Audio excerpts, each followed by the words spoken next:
बच्चों, आज हम वर्बल रीजनिंग के अंतर्गत घन घनाभ और पासे से संबंधित प्रश्नों को हल करना सीखेंगे।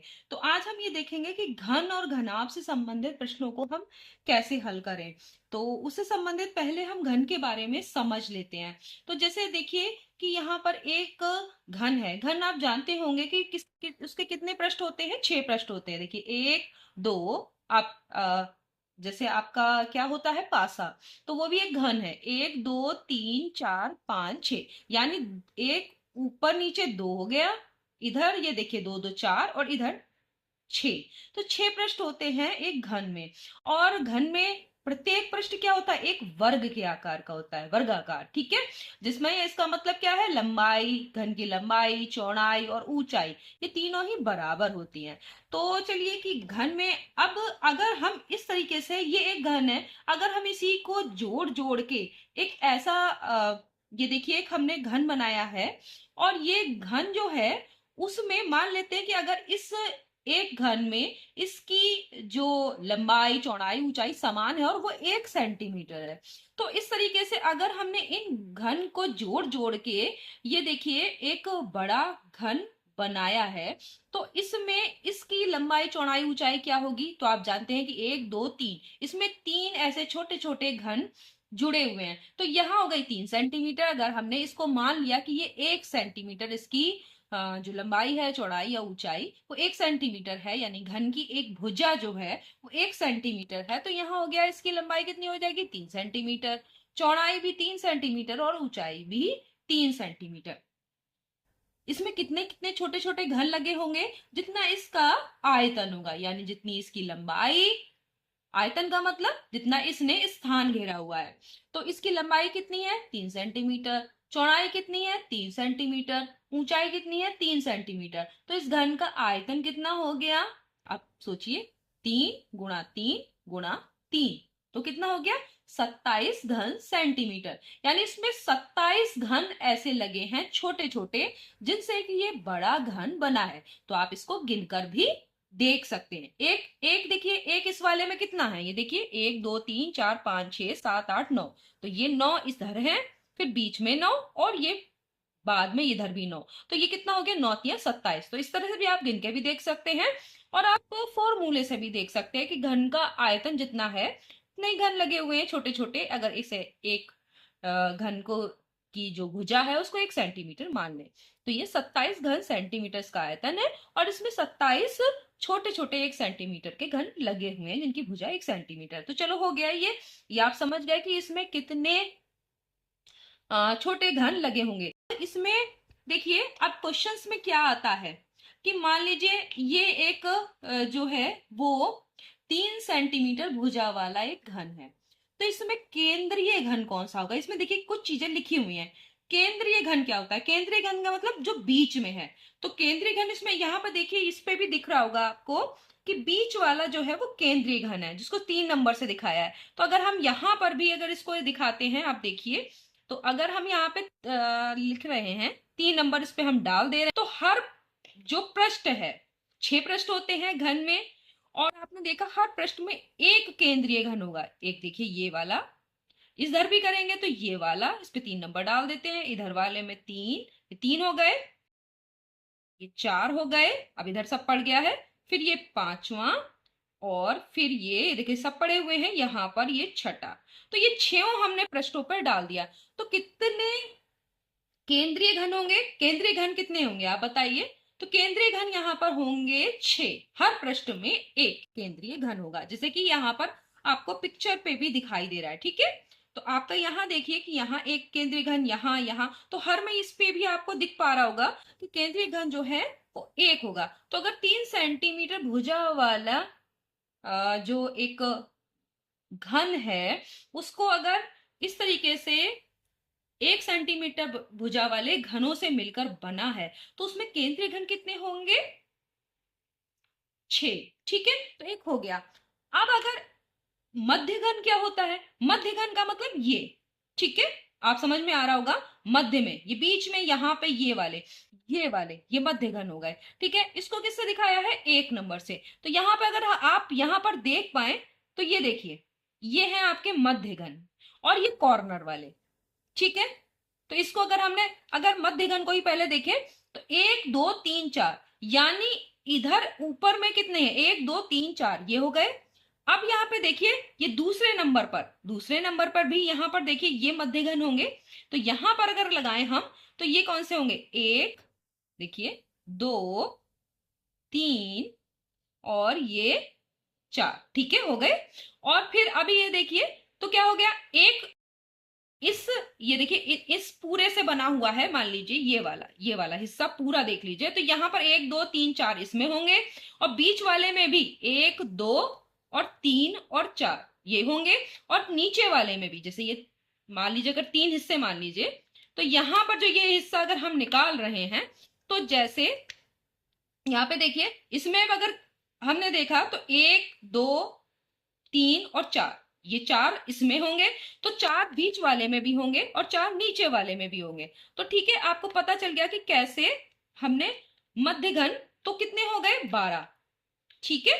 तो आपको 12 इसमें मध्य घन है, देखिए 1 2 3 4 यहां, और 4 ही बीच वाले में, 4 ही नीचे वाले में, तो 12 मध्य घन हो गए। कॉर्नर वाले कैसे होंगे, तो देखिए कॉर्नर क्या है, 1 2 3 4, तो देखिए अगर हम इस पे 2 नंबर या कुछ भी डाल दें, जैसे इसमें यहाँ पे 2 नंबर पड़ा हुआ है, 2 नंबर डालिए तो 2, ये 1 2 3 और 4, कॉर्नर पे कितने हैं, ये देखिए यहां पर ये हैं हमारे कोने के घन, ठीक है। तो ये कोने के घन है, ये कोना है, देखिए कोना कौन कौन सा, 1 2 3 4, ये 4 यहाँ पर कोना है और 4 यहाँ पर, तो ये कितने हो गए, 8, ठीक है। तो कोने के घन यहाँ पर 8 हो जाएंगे। अब देखिए आंतरिक घन कौन सा होगा, जो जिसकी कि कोई पृष्ठ दिखाई नहीं दे रहा, कोई भी पृष्ठ उसका दिखाई नहीं दे रहा, ये छोटे छोटे जो घन है उनमें से कोई भी। तो आंतरिक घन क्या है, अगर इसको फिर से हम निकाल देते हैं तो आप आंतरिक घन को भी देख पाएंगे। ये देखिए आंतरिक घन कौन सा है, ये वाला, क्योंकि इसकी कोई भी, ये वाला अंदर वाला, क्योंकि देखिए अगर हमने इसको वापस अगर रखते हैं पूरा इसी तरीके से, तो ये वाले का, क्योंकि इसके नीचे वाले तो सब में से कोई ना कोई पृष्ठ दिखाई दे रहा है हर घन का, लेकिन ये वाला जो है इसका हर, ये बीच वाला, इसको जो है ये बिल्कुल ढका हुआ है, ठीक है, किसी भी तरफ से इसका कोई भी जो पृष्ठ है इस घन का दिखाई नहीं दे रहा, तो ये आंतरिक घन है। और अगर 3 सेंटीमीटर भुजा वाला एक बड़ा घन है, तो उसमें जो ये 1 1 सेंटीमीटर के जो काटे गए उसमें आंतरिक घन कितना होगा, एक, सिर्फ एक आंतरिक घन है, ये आप दिख रहा होगा। तो आप समझ गए होंगे कि कौन से घन, ये देखिए मैंने इसको फिर से लगा देते हैं हम लोग, और यहाँ पर देखिए अब समझ में आ गया होगा, ये वाला कौन सा है, केंद्रीय घन, ठीक है, ये आपके मध्य घन है, ठीक है, समझ में आ गया होगा, और ये कॉर्नर के हैं, और आंतरिक घन बीच में था जो कि मैंने आपको अभी दिखाया था। अब अगर हम ऐसा करें कि ये पूरा जो हमने ये बड़ा वाला घन है इसको पूरा रंग दें किसी भी एक कलर से, ठीक है, फिर और क्वेश्चंस पूछे जाएं तो आप कैसे उनका जवाब देंगे, ठीक है। तो अगर ये पूछा जाए कि अगर हमने इस पूरे घन को किसी भी कलर में डुबो दिया, ठीक ऐसे ही, तो इसमें ऐसे रंगीन या रंगहीन फलकों की संख्या की गणना कैसे करें। तो रंगहीन फलक वाले घन कितने होंगे, छोटे छोटे, रंगहीन का मतलब अगर हमने पूरा इसी तरीके से किसी रंग में इस घन को, इस बड़े घन को डुबो दिया, ठीक, तो इसके ये जो पृष्ठ है, ये वाला इस तरफ 6 पृष्ठ, इसके पूरे रंग जाएंगे कि नहीं, रंग जाएंगे, रंग जाएंगे। तो ऐसा कोई इसमें छोटे छोटे जो घन है उनका कोई ऐसा घन होगा क्या कि जिसका कि कोई भी पृष्ठ रंगा नहीं होगा। तो हाँ, आपको मैंने अभी आंतरिक घन बताया था जिसका कि कोई पृष्ठ बाहर से नहीं दिखाई देता, और वो कितना था, 1। तो वो जो है वो ऐसा घन होगा जिसकी कि कोई भी जो पृष्ठ है वो रंगा नहीं होगा, यानी रंगहीन फलक वाला घन होगा। तो रंगहीन वाले फलक वाले को इसमें आप क्या बता सकते हैं, देखा होगा आपने कि 1 है, और अब उसको फॉर्मूले से क्या निकालते हैं, उसके लिए फॉर्मूला भी है जो आप डायरेक्ट निकाल सकते हैं, क्योंकि इसमें आपने देख लिया। लेकिन अगर आ जाए कि 5 सेंटीमीटर भुजा वाला एक बड़ा घन है और उसको 1 1 सेंटीमीटर भुजा वाले छोटे छोटे घनों में काटा गया है, तब बताइए। तो उसको आप डायरेक्ट भी निकाल सकते हैं। यहाँ पर तो मैंने आपको एक दिखा दिया ताकि आप इसको अच्छे से समझ पाए। तो इसके लिए फॉर्मूला है n-2 की पावर 3। n का मान कितना है? 3 सेंटीमीटर का है ये। तो n कितना हो गया? इसमें देखिए छोटे छोटे कितने घन है, 1 2 3। तो n का मान कितना हो गया? 3। ठीक है। n-2 का मतलब क्या हो गया? n में से 3 में से 2 घटाइए, कितना बच्चा? 1। अब 1 की घात 3, एक की घात 3 का मतलब 1 गुणा 1 गुणा 1, n-2 की पावर 3। यहां पर n-2 क्या है? n कितना है? n कितना है? 3। यहां देख पा रहे होंगे n, 1 2 3, 3। 3 में से 2 गए और 1 बचा और उसकी घात 3। 1 की घात 3 का मतलब 1 गुणा 1 गुणा 1 बराबर कितना हुआ? 1। तो एक ही ऐसा घन होगा, और वो आपने अभी मैंने आपको निकाल के दिखाया भी था, आंतरिक घन। वही होगा जिसकी कि कोई भी पृष्ठ रंगीन नहीं होगा, रंगहीन होंगे सारे पृष्ठ, क्योंकि वो दिखाई नहीं देगा, वो रंग नहीं पाएगा अगर हम इसको ऐसे ही डुबो देते हैं। ठीक। अब एक रंगीन फलक वाले घनों की संख्या जिसकी एक ही जो है वो फलक यानी पृष्ठ रंगा हो, तो वो कौन सा होंगे? केंद्रीय घन। आप समझ लीजिए, जो केंद्रीय घन है मैंने अभी बीच में बताया। तो देखिए इसका केंद्रीय घन जो है, जिसको 3 नंबर आपने दिया था, यहां पे भी दिया है, इसको देख भी सकते हैं। तो इसमें देखिए इसका जो हर तरफ पृष्ठ है वो कहीं ना कहीं किसी दूसरे घन से ढका हुआ है, केवल ऊपर एक ही दिखाई दे रहा है। तो जितने केंद्रीय घन है वो ही उसके ही केवल एक पृष्ठ रंगीन होगा, बाकी सब रंगहीन होंगे। तो ऐसे कितने हैं? मैंने अभी 6 गिन के आपको बताए थे। हर जो पृष्ठ जो ये आपका पृष्ठ है, 6 फलक है पूरे बड़े वाले घन में। तो हर फलक पर एक ऐसा घन होगा जिसका कि एक पृष्ठ रंगीन होगा, तो वो केंद्रीय घन है। तो कितने हैं? 6। अब इसमें तो 6 हैं, आपको मैंने गिना भी दिए हैं। ये देखो केंद्रीय घन, इसमें एक है, इधर वाले पृष्ठ में भी एक है, इसमें भी एक है, ऐसे 6 में एक एक है, तो 6 हैं। लेकिन अगर इसे फॉर्मूले से करना हो, क्योंकि अगर हमें इससे बड़ा घन के बारे में किया जाए तो फिर कैसे निकालेंगे? तो इसके लिए फॉर्मूला क्या है? इन फॉर्मूलों को आप याद कर लीजिएगा। एक रंगीन वाले में है n-2 की पावर 2 इंटू 6। देखिए यहाँ पे लिखा हुआ है, आप इसको ध्यान से देखिएगा, n-2 की पावर 2 इंटू 6। अभी हमने 6 निकाला था, और अभी हम इसको फॉर्मूले से भी देख लेते हैं। अगर फॉर्मूले से देखें तो क्या होगा? n-2, n का मतलब क्या है? 3। क्योंकि देखिए ये क्या हो, 1 2 3, 3 सेंटीमीटर का 1 2 3। 3-2 की पावर 2 गुणा 6, 3 में से 2 गए, 1 की पावर 2 गुणा 6, 1 की पावर 2 का मतलब क्या हो गया? 1 की घात 2, यानी 1 गुणा 1, तो वो एक ही आएगा। 1 गुणा 6 बराबर 6, और वो आ गया आपका। अगर ऐसा कहा जाए कि 2 रंगीन फलक हो, तब क्या होगा? तब इसका फॉर्मूला क्या निकलेगा कि 2 रंगीन फलक हो? तो 2 रंगीन फलक किसमें होंगे? मध्य घन में। आप समझ सकते होगे, क्योंकि देखो ये वाला पृष्ठ और ये वाला पृष्ठ, केवल 2 ही पृष्ठ हैं जो रंगीन दिख रहे हैं इस तरफ मध्य घन में। तो मध्य घन कितने मैंने बताए थे? ये देखिए 1 2 3 4। तो इस वाले पोर्शन में देखिए ऊपर वाले में 4 मिल गए, और मध्यघन बीच वाले में कितने थे? बीच में भी 4 होंगे, और नीचे भी 4। तो 12 ऐसे होंगे मध्यघन जिनके कि 2 फलक रंगीन है। तो अब इसका फॉर्मूला भी देख लीजिए। तो इसका फॉर्मूला है n-2 गुणा 12। तो n-2 गुणा 12 करेंगे तो n कितना है? 3। 3 में से 2 गए और 12, 3 में से 2 गए, 1, 1 गुणा 12 बराबर कितना हो गया? 12।